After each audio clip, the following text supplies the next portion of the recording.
কে জিতবে এবারের Ballon d'Or? এতদিনে এই হিসাবে ছিল ভিনি, বেলিংহাম ও এমবাপে।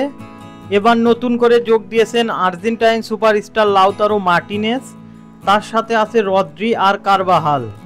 আসুন দেখি কার জয়ের সম্ভাবনা কেমন। এবারের ব্যালন ডিওরের সবার চেয়ে এগিয়ে আছেন ভিনিসিয়াস জুনিয়র। দুর্দান্ত এক সিজন কাটিয়েছেন তিনি, জিতেছেন লা লিগা, চ্যাম্পিয়ন্স লিগের মতো শিরোপা। সেমিফাইনালে 2 লেগেই হয়েছেন ম্যান অব দ্য ম্যাচ। ফাইনালেও ছিল তার অসাধারণ অবদান। সব মিলিয়ে তাকে কোনোভাবেই আটকানো যাচ্ছিল না। ব্রাজিলের হয়েও কোপা আমেরিকাতে করেছেন 2 গোল। যদিও ব্রাজিল দলের সমর্থকরা তার উপর খুব একটা সন্তুষ্ট নয়, কারণ ক্লাবের হয়ে অতি মানবীয় মৌসুম পালন করার পর তিনি যখন ব্রাজিল দলের হয়ে ন্যাশনালে ডিউটি পালন করতে আসেন, তখন তার প্রতি ছিল অপুরাণ ভালোবাসা।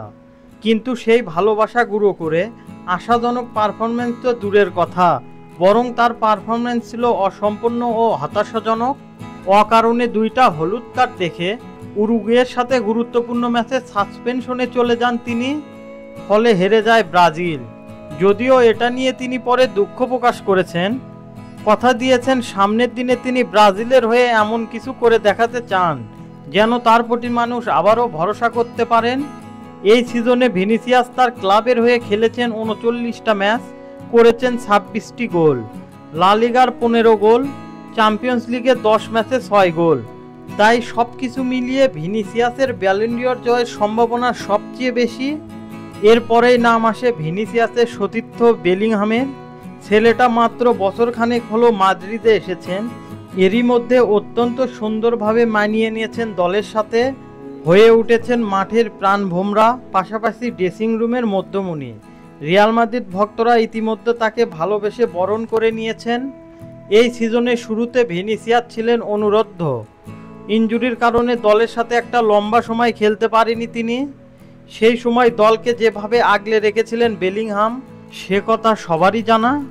প্রতিদিন একের পর এক দুর্দান্ত পারফরমেন্স দিয়ে শিরোপা জয়ের রেসে টিকিয়ে রেখেছিলেন।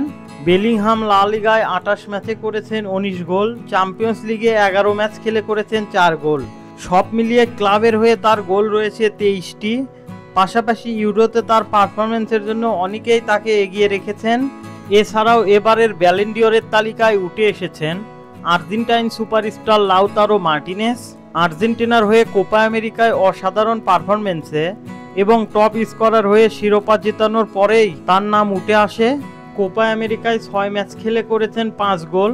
পাশাপাশি তার ক্লাব ইন্টার মিলানের হয়ে সিরিয়ায় খেলেছেন 33 ম্যাচ, করেছেন 24 গোল। চ্যাম্পিয়ন্স লিগে করেছেন 2 গোল। সব মিলিয়ে ইটালিয়ান লিগের টপ স্কোরারও তিনি। আর এই সব মিলিয়ে বলাই যায় এবারের ব্যালন ডিওরের এগিয়ে থাকবে লাউতারো মার্টিনেজ। এছাড়াও লাউতারো মার্টিনেজের পাশাপাশি আরও রয়েছেন স্পেনের তারকা রদ্রি, রিয়াল মাদ্রিদ তারকা কারবাহাল। এই মৌসুমে এই 2 জনের পারফরমেন্সে নজর কেড়েছেন সবার। প্রিয় দর্শক, আপনাদের কি মনে হয় ভিনিসিয়াস জুনিয়র, বেলিংহাম নাকি লাউতারো মার্টিনেজ, কে জিতবে এবারের ব্যালন ডিওর? কমেন্ট বক্সে জানিয়ে দিন।